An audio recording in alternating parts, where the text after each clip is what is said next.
Now, we've been telling you about that deadly Amtrak train derailment in Missouri this morning. It was a Boy Scout troop from Wisconsin who became junior first responders of sorts. I want to tell you about a young man named Eli. He was traveling on the train with his troop on Monday when that train collided with a dump truck, killing at least 3 people, including the driver of the truck. And Eli, again, just 15, rushed to the side of that driver before he died. Joining me is Eli's dad, Dan Skrypczak, who is the Appleton Troop 73 Scoutmaster. Dan, first of all, good morning. And second of all, I just want to clarify, you were not on the train with your son and the troop, correct? That's correct. Like most of the parents, I'm in Appleton, Wisconsin. Okay.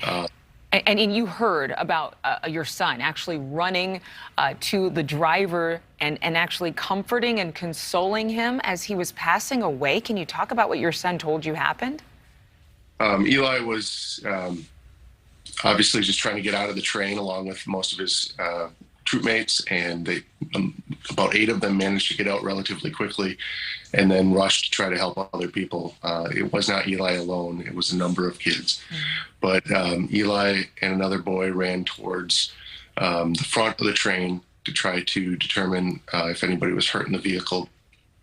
And Eli found the driver and immediately started to render, aid and comfort. There wasn't a lot he could do. I know Eli felt horrible when we talked to him. When we finally talked to him, we had heard reports of that from other people before we had a chance to talk to him, because in the impact, his phone went flying and he didn't get a chance to recover it until much later while he was helping other people get out. But we had heard the report, and then when we finally talked to him, he was pretty shook up. He, typical 15-year-old thinking he should be able to, do what he can to save somebody, and, you get hit by a train. Unfortunately, you're not likely to survive, and we tried to explain that to him. And he just felt bad. Typical 15-year-old wanting to help save a life. I mean, clearly your son has a heart of gold and wanted to do something and had been trained through the Boy Scouts to do something, to render first aid. But obviously the condition of this truck driver, he was in very bad shape. Did your son talk about that? He did, but we're out of respect to the family. Yeah, of course. He was in bad shape, and Eli provided comfort. It was unclear if the driver was actually conscious or not, but he was making indications that he was alive still. And Eli gave him some of his water and held his hand, and we're trying to stop the bleeding. And Eli just by himself couldn't do it. And then there was a highway patrol officer that showed up, and he called him over, and together they tried to stabilize this driver as best as they could. And then the driver expired from his injuries. What have you told your son? I mean, at 15 years old, to go through something like this has to be just numbing. But his voice was the last voice that man heard before he passed away. What have you told your son to comfort him? We're proud of him. We love him for trying. We know that that's a difficult situation.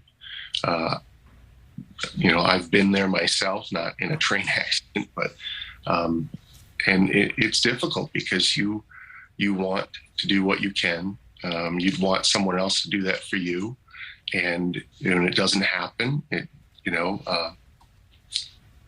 It's devastating, of course, but he's a strong kid. He'll be okay. He's got the support of his troop mates, his friends at school, here at home, of course, church, and with the Scouts. So we'll get him probably see a professional so he can talk those things out. And I'm confident he'll be okay. But ultimately, all we could tell him is we love you, we're proud of you, and we can't wait to get you home.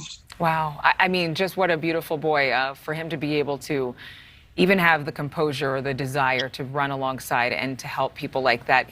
Obviously, and you mentioned this at the beginning of the conversation we're having here, that there were other troops, Boy Scouts on board that train, and they helped other passengers. So how did they respond? What did you hear from them? So we had kids in our contingent that had gone to Philmont Scout Ranch in New Mexico and had just spent 10 days trekking through the mountains from Troop 73 and Troop 12 in Appleton. And the reports that I'm receiving from the adults and from other passengers was that these kids did all sorts of different things, from helping brace people's necks and strap them to backboards while the EMTs were dealing with people who were, actively bleeding. And they were carrying people on these backboards to the ambulances. There were situations where people were helping others get equipment and carry-on stuff away and out of the way of the cars so the EMTs could get to the people who couldn't get out safely. They were playing with some of the little kids that were out while parents were tending to other children that were with them, and just trying to keep them entertained and safe, along the railway there. We had kids helping each other. We had some of the kids got banged around pretty hard. Some of the adult leaders that were with them are still hospitalized today and probably will be for several days. They suffered injuries, including broken vertebrae, internal bleeding, broken ribs, bruised lungs, things like that, when other people fell on them. And they rendered aid to those folks, to their adult leaders that were beat up pretty good. It's amazing that these 14 to 17-year-olds, they have some bumps, bruises, a couple broken ribs amongst all the 15 of those kids, but none of them had any serious injuries. Wow. Thankfully. But yet 3 of the adults that were there suffered pretty significant. So yeah, well, I'm thankful. I'm thankful for those young people. I'm thankful that they were ready at a moment's notice, and just the things that you're describing. Thank you for bringing us a picture of that day. And please tell Eli that I particularly, and all of us here at NewsNation, appreciate his courage. Thank you. Take care. You too.